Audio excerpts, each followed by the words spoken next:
Welcome to today's Dream Firm Spotlight. My name is Tyler S. Clark, co-founder of Dream Firms, where we create generational wealth and impact for entrepreneurial accountants by systemizing how you attract, win, and retain the business of your dream clients. And a big part of being able to do that is learning from other thought leaders like Meyer of Tax Plan IQ and a number of other super cool initiatives, specifically in the entrepreneurial accounting community. So I'd like to welcome Jackie to us. Jackie, how are you doing today? I'm great. Thank you so much for having me. Hi, everybody. It's an absolute pleasure to have you on. And what I'd like to just kick things off with is an understanding of your background and what really got you started down the path of the entrepreneurial accountant. And if you could even just go a little bit beyond that into how your newer initiatives have really started and kind of what they're all about, I think that'd be a great start point for us.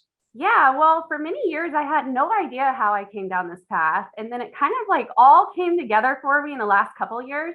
I started a doctorate program in leadership, and I'm still doing that. And I, wrote an essay for it that kind of made me realize how my life all circled back to these same things. So it's really cool. But yeah, so I had no idea what I wanted to be when I grew up. My parents divorced when I was young, had a lot of mental instability in my family.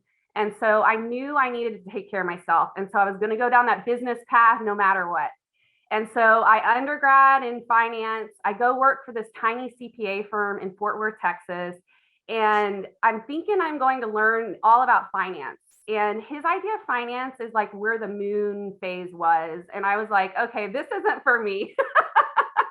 But he had me start doing tax returns. And I loved it. And I was like, wow, I can be a detective. I can find magic money for people. And I just loved the idea of legally manipulating the government, if that makes sense to anybody, to find the people more money back. So I went back, got my master's in accounting, and then started working for other CPA firms, worked for Deloitte as short as possible, worked for a smaller company in Dallas, Texas. Got fired from that company. Imagine that, because I'm very entrepreneurial and I wanted to do a lot of things they didn't want to do. And that's when I started my own practice. So that was in 2010. And since then, we've just kind of exploded as a concierge boutique tax planning firm. And I started getting asked to speak to others and coach others. And it really kind of circled me back into the idea of helping others, which is something that I always wanted to do as a kid anyway. So that's my story. That's absolutely amazing. And there's so many things that I want to pull from that initial response there. One, I love, you said a master's in leadership. Is that right? A doctorate, my friend. Excuse me. How dare I? Doctor, soon to be, or already? Are you a doc? Do you have it now? Yeah, you don't have to call me Dr. Meyer quite yet. Well, I'll start it just calling you doctor so you can get used to it. I don't want to be weird when it happens, but I'm a huge fan of leadership as well. And for those that are unfamiliar, one of the things that we do is when people join our program, they're called Dream Firm leaders, right? Like you have to lead your dream firm. And it sounds like that's something that you did very early that led to this success where you also now are able to transition and position yourself as a leader in the coaching space as well. So walk us through a little bit about that journey that you went through with your own firm, because everybody goes through struggles in the beginnings. And what were some of the key insights that you realized very early in your firm that led to the explosive growth that you just described? Oh, I did everything wrong, just like everybody else. But I learned from it. I got coaching pretty early on, a few years into my practice. And that's where I was like, oh my gosh, I'm doing this all wrong. I need to do better. So my coach at the time was Chuck Bauer, who I co-coach with in our certified concierge accountant program. And he was like, which clients do you love working with and why? And I'm like, well, that's a great question. I love working with high net wealth, but I've never put packages together around this. I've never really gone the extra mile to do special advanced tax planning with them. And he's like, let's develop packages around that. So we created the packages together, converted my practice, tripled revenue, sold 60% of my clients off. And I'm now actually at that 4-hour work week. So I'm all about like, the 4-hour work week book. Love it. Is that one of your faves too? Of course. I think it was the first true business book that I read, like could not put down Yeah. from cover to cover. I was like, this is the future. This is what my life needs to be all about. I read it probably like my second or third year in college. I almost dropped out as soon as I stopped reading it. Thankfully, I didn't though. Yeah, for sure. No, it was really inspirational, even with all the cussing. I still love Tim Ferriss though. And yeah, so I've kind of achieved that dream practice and was able to refocus my energy on coaching. And then just for kicks during COVID, I created a tax planning software. So that's how Tax Plan IQ came about. And so I'm all about getting accountants into tax planning in their practices because that's where the revenue is, that's where the time off is, and that's where the client satisfaction is. Three big points there, right? Client satisfaction, winning back your time, higher revenue. We're going to dig a little deeper into Tax Plan IQ and the offer we're going to be making to help people to make that transition, to start to incorporate that into their firm. But before we do that, there was one element of your story that I think it's almost to me like the starting blocks of when the race really begins. Like you just need to get off of the blocks and then it will start to happen. But that starting point, or more specifically, the removal, you said 60% of your client base went away. Mm-hmm. Walk us through that feeling of when you were getting ready to make that decision. Like what were the things that you knew were pros that you just, I have to move forward with this, but what were some of the thoughts that were holding you back at that time? Because that to me is always one of the defining moments in the creation of a dream firm is I have to say goodbye to legacy clients. So please show us what that decision-making process was like for you. It was nerve-wracking. I didn't want people to not like me. I didn't want them to not get the service they deserved. But what I realized in the grand scheme of things was that I was not giving them the service they deserved because they were not my dream clients, right? So I was actually doing them a disservice by keeping them on. And I was pregnant with my second child at the time. And I had gone through hell and back after having my first kid and still trying to keep up with tax busy season hours. And so I was at like one of those points where it was like, this is ride or die. Like I need to like change something big time here. And I signed the contract for the sale the day that I went in for my C-section with my second baby. So December of 2016. And it was insane. But it was like this huge weight off my shoulders. That was the positive. I put a comment on my Facebook profile page that essentially said, accountants are more valuable than lawyers. I will die on this hill. But a lot of people believe that lawyers are more valuable than accountants. And I think it has a lot to do with the fact that Hollywood is made up of lawyers and there are all these amazing television shows about how cool it is to be a lawyer. And the reason I bring this up after what you said is that is a Hollywood script right there. Right? Like that right there. That's the type of storytelling that boring. I don't know. At large. That was so cool. Wow. What a pivotal turning point in your life. And it's amazing to me when those things happen and we get these really big perspective changes, whether it's through coaching, whether it's through a major life event, whether it's through listening to a story that's like, hey, I sound just like that. I'm in that same place where I know I have these legacy clients. I want to give them a high level of service, but I feel like they're kind of holding me back from the people I really want to be helping. And it's a sad place to be, honestly. It's a tough place to be. But as the old saying goes, if it was easy, everyone would do it. And not everyone does it, but it is ultimately worthwhile. So one more step on that. And then I want to shift gears and bring it to Tax Plan IQ, because I know that's primarily what today's conversation is meant to be about, but it's just such a cool story. So you make the decision, okay, we're gonna sell these off. What did that do in terms of freeing up time and resources to now change and shift the direction of your strategy? And did you feel the loss of revenue in a way that was really material to your life? Did it sting for a while, or was it? No, it was wonderful because you received 100% of the next year worth of revenue, first of all. So you're getting prepaid for work that you're not doing. And then I'd already like manually one by one converted probably 5 to 6 clients to my tax planning packages based on this ROI method that I developed. And so I saw the success, I saw the tripling of fees there. And so we never wavered on revenue. It just went up and the clients went down. So it was awesome.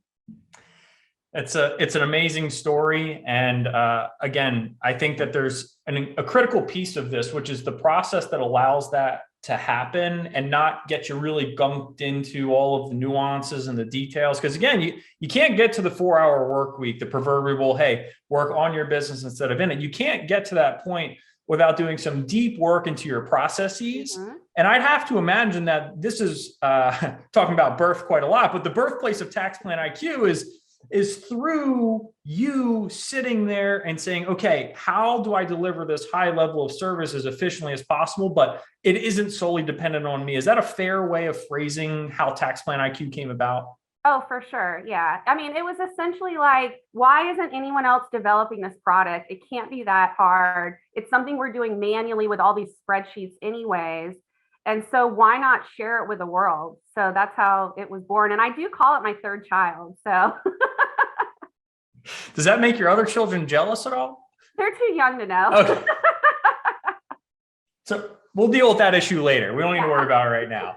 Okay, so let's really dig into Tax Plan IQ. I think we've got a good origin story of how it came about, but where does it really fit into the overall tax plan offer? I mean, it's not really a sales tool, but is it more of a fulfillment tool? Like, pretend like I know nothing about it. What exactly would you say Tax Plan IQ does for my firm? It's actually both. So you show them the ROI, return on investment, that they're receiving in the work. And so that's your initial proposal. So, hey, I can save you $100,000 doing these 6 strategies. You don't get into all the details of strategies. You don't even show them exactly what the strategies are, because that's your proprietary information. My cost is $20,000 a year. Your ROI is 300, 500%, whatever that is.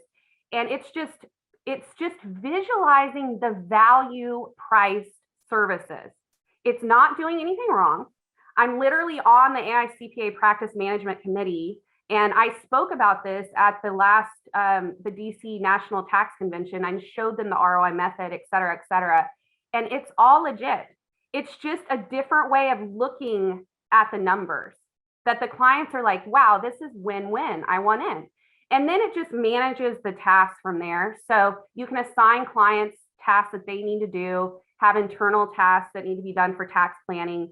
It gives you a bunch of checklists and vendor resources and stuff like that. So it's really kind of like the tax manager that someone never had. That should be is that the slogan or the tagline? It's like the tax manager.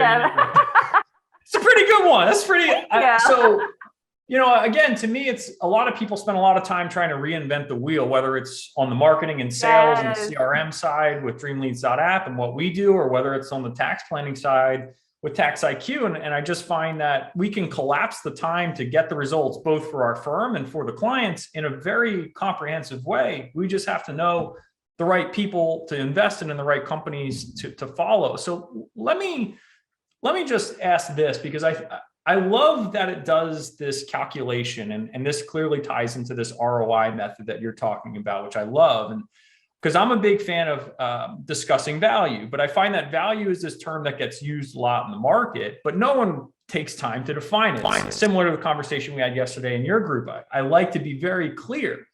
To me, value is always a synonym for results.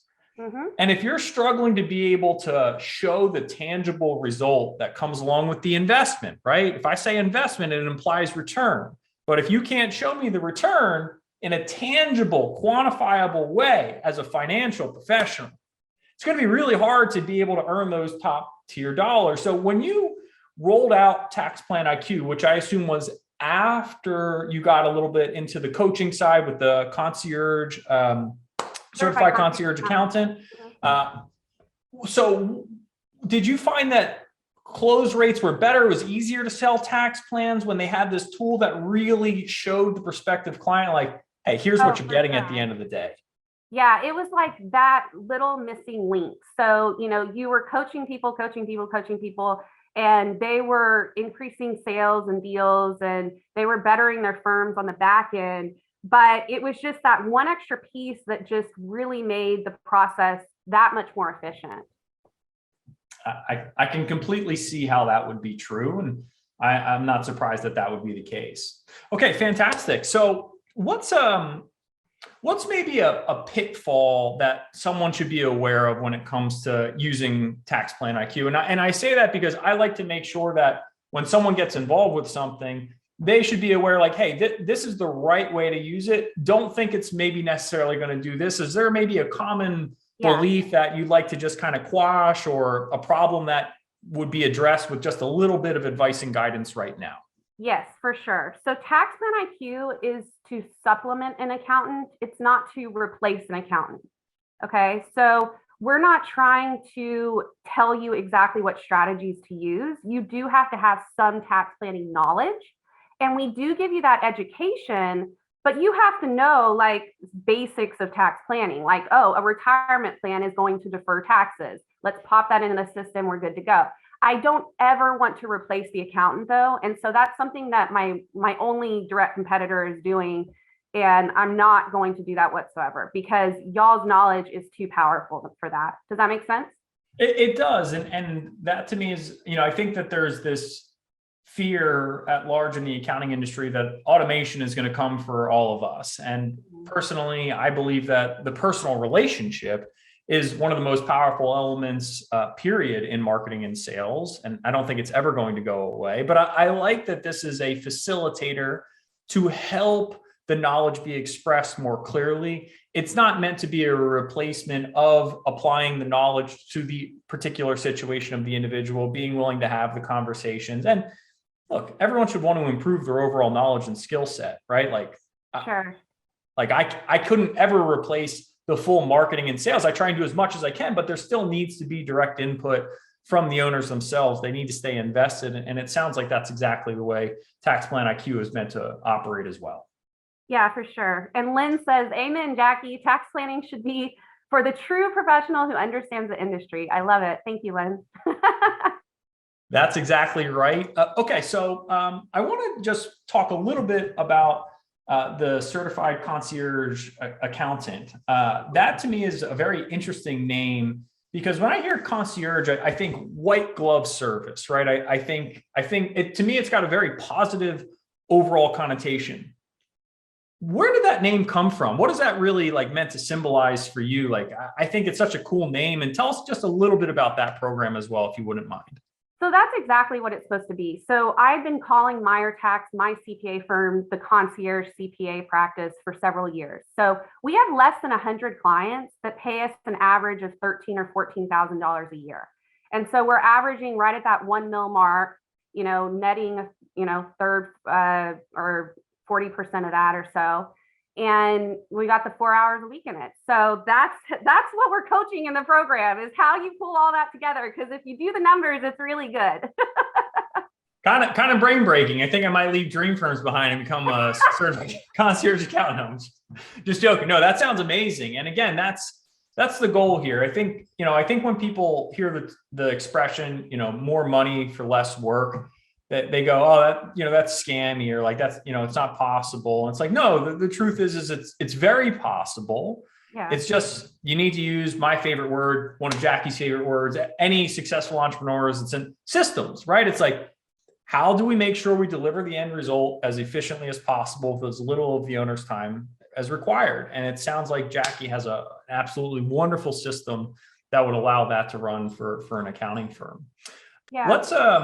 Let's talk a little bit more about Tax Plan IQ. Is there a higher level of services? Is just one price? Is there additional, like how do I approach the pricing understanding of the way Tax Plan IQ works? If you're willing to share. Oh yeah, of course. So if you go to taxplaniq.com, we have our pricing page there. So we have a basic plan, and then we have a professional plan, and then like kind of a enterprise plan that we're renaming to elite because I don't like the word enterprise. It's so corporate. But anyway, so If you go with professional or above, you get additional modules. So there's a full online PowerPoint presentation. There's a full quarterly tax estimate module, which is something that I don't think any software has. So I'm really proud of that. We just released that in the last few weeks. So you could actually use the system every quarter to release your client's tax projections and send them automated reminders about the amount due. Can you imagine? Versus like the client, like, you never told me I owed this tax. So yeah, and then we have like a full, there's just a lot of kind of extra little features here and there. We have 80 strategies or so with vendor resources that are in that plan. The basic version gives you kind of a more limited access to 15 or so strategies and the basic ROI report. And then if you go elite, we are kind of rolling in this full tax planning masterclass into it, which we just kicked off in January. And so we've got tremendous success from this. We've got, all kind of the basic topics, well, intermediary topics of tax planning. So passive losses, this is probably really boring to you, Tyler, but but if you're a tax person, you might like it. I don't know. Accountable plans, HRAs, defined benefit plans, all the good, juicy tax planning stuff. We teach you exactly how we implement those things, which has been a huge missing component to our industry. So we're super pumped about that. Awesome. That, like, again, and that is exciting to me. Like, I don't know why people always like, it's probably not exciting to you, Tyler. Like when we get into the technical things, like, this is exciting. Like, this is like, it's important that if we're making promises that we have the knowledge to back up our promises. And that to me is what's most exciting about that. So that's awesome. And that it's helping to share that knowledge to be able to make this a more accessible field. Because I think that a lot of people hear tax planning and they think I'm not good enough. I don't know enough yet. Do you find that that's a common problem? Yes, and I hate that because most tax preparers have the basics of tax planning and they have that skill set and they just need to grow it just like anything else. So that's what we're trying to do, is to like grow this tax planning field and make like as many people tax planners as possible. I'm such a geek. That's a great mission, right? It's something that I think we need to potentially get more influencers together and really say, what does the future of this profession look like? And how can we shepherd it in a way that we know is going to deliver the ultimate result to both our clients as well as our clients' clients as well. Fantastic. So I want to do one quick thing because I have a hard stop, unfortunately, at the top of the hour. I feel like we could have this both have to be in coaching sessions. So yeah, that's actually ironically true. But so 5 minutes, if you guys have questions, now's your time to drop them in here. You've got Jackie's direct attention. So any questions at all, drop them in. But while we wait for questions to develop, we got almost 30 people here on the live meeting. We have even more of that on the Facebook Live over here on the side. I just want to make something perfectly clear. I am going to be dropping a link directly inside of the Zoom chat and in the Facebook comment section down below. Full disclosure, this is an affiliate link. Affiliate link means that I will receive a commission for this. However, it will not impact how much you pay. All I'm trying to do is make sure that I bring the greatness that is Jackie Meyer and Tax Plan IQ and give you guys the opportunity to learn more about this, right? Take us up.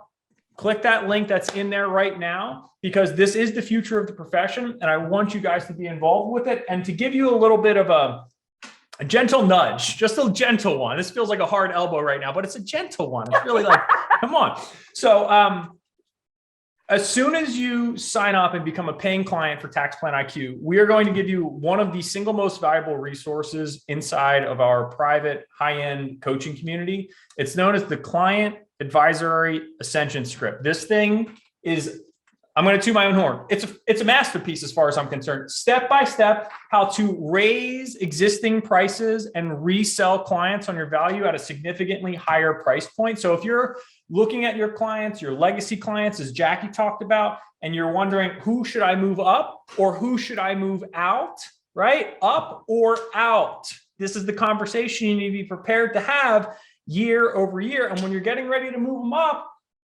if you don't have that tax plan piece, I guarantee it will make those conversations significantly easier and more profitable for you to have. Not only will you have the script to help guide your conversations, you'll have the tool to show you the projections that you can share with the result of like, hey, this is, I know that this is a sizable jump, but I've upped my game. I've got a lot that I can offer to you. Let me show you what the savings look like. And you're like, but Tyler, you got this silver tongue, la, la, la. Just follow the script and you'll sound even better than I sound. I promise. It's very simple and very straightforward. So we got a couple of questions. I'm going to rapid fire them really quick here. I've got a question from Edgar Decker. I'm one of those who think I don't have the knowledge to do tax planning. I have doing tax prep for 2 years. Any advice? I don't know where to go to gain the knowledge needed to serve high-end clients.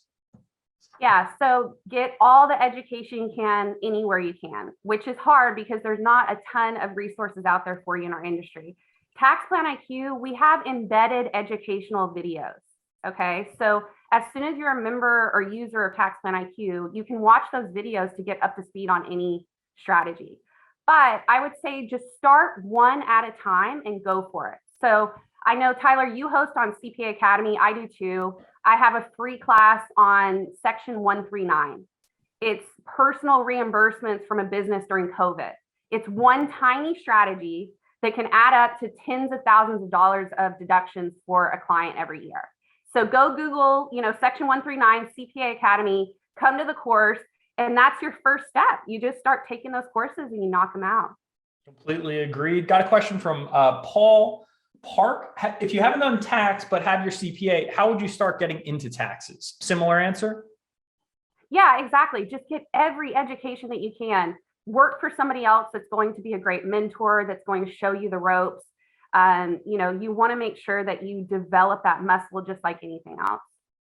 Who would be ideal client for Tax Plan IQ, such as business owners, high net worth, over 500K net worth? Like what do you really consider to be the sweet spot for this to work?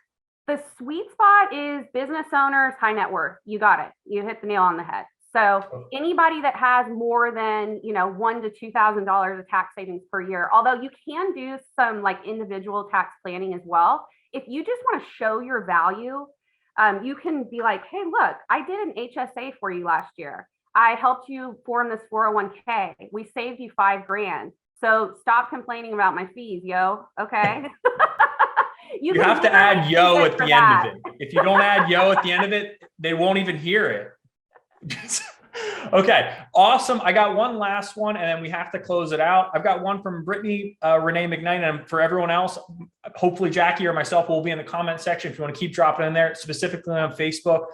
She says, do you price the tax planning after you determine how much you can save the client? So it's all a combined endeavor. It's all about the intangibles and the tangibles, right? So I'm not going to say, oh, I saved a client 100, so I'm going to charge 20% of that. No, I'm not going to do that. That gets you into that kind of contingent fee, creepy area that no one wants to be in with the AICPA. So instead, just think about all the tangible and intangibles you bring to the table and just value price it.